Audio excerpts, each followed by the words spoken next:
Hi, Jesus was born in Bethlehem.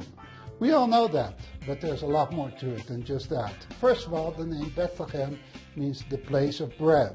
As a matter of fact, every city in Israel that starts with the word Beth means place, and the Hebrew word for bread is lechem. Thus, Jesus is the bread of life. Keep watching this short video to the end. There's so much in there. You'll be encouraged.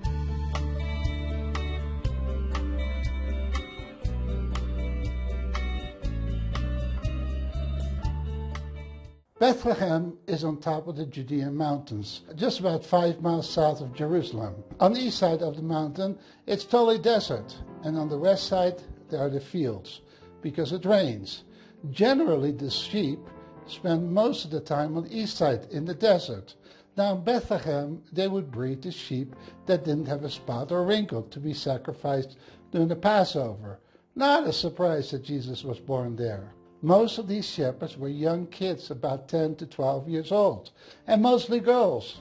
Now, in a society during the time of Christ, shepherds weren't highly regarded, and girls of 10 to 12 years old, even less. Yet these were the ones who got the big announcement of the birth of the Messiah. We have several girls of 10 to 12 years old here in our groups, so that's pretty normal. But Jesus was not the only one that was born there.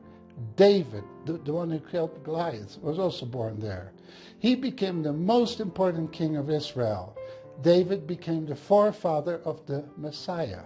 Now, if you go to Matthew 1, you will see the genealogy of Christ. According to verse 17, it's divided in 3 groups of 14. You might wonder, who cares? Well, no, let me give you a little background.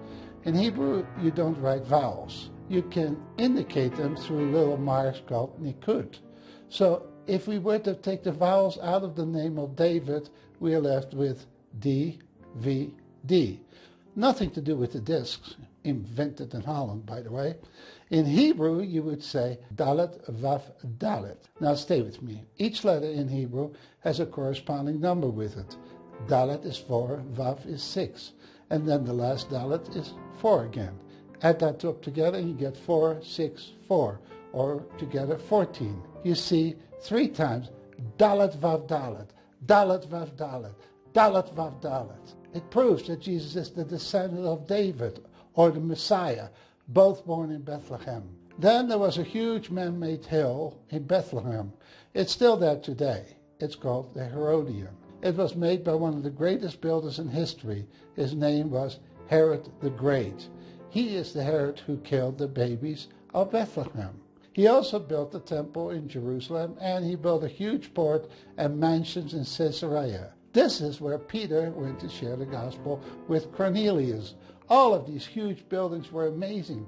The palace he had at Caesarea was made of marble. Here I have a part of the marble of his palace.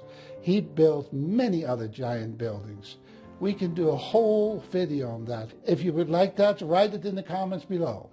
The amazing thing is that he was the biggest thing in the Middle East, but God worked and brought Jesus to earth in a manger, a very dirty, stinky place. And then God announced it through the angels to little insignificant shepherd girls. You know, I used to work with many famous actors. Many of them were narcissists.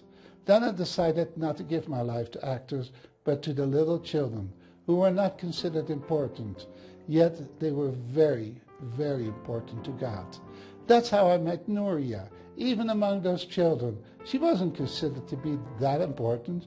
She was a small 5-year-old little girl. Watch this video at the end. God will use her mightily. Now she's teaching Hebrew.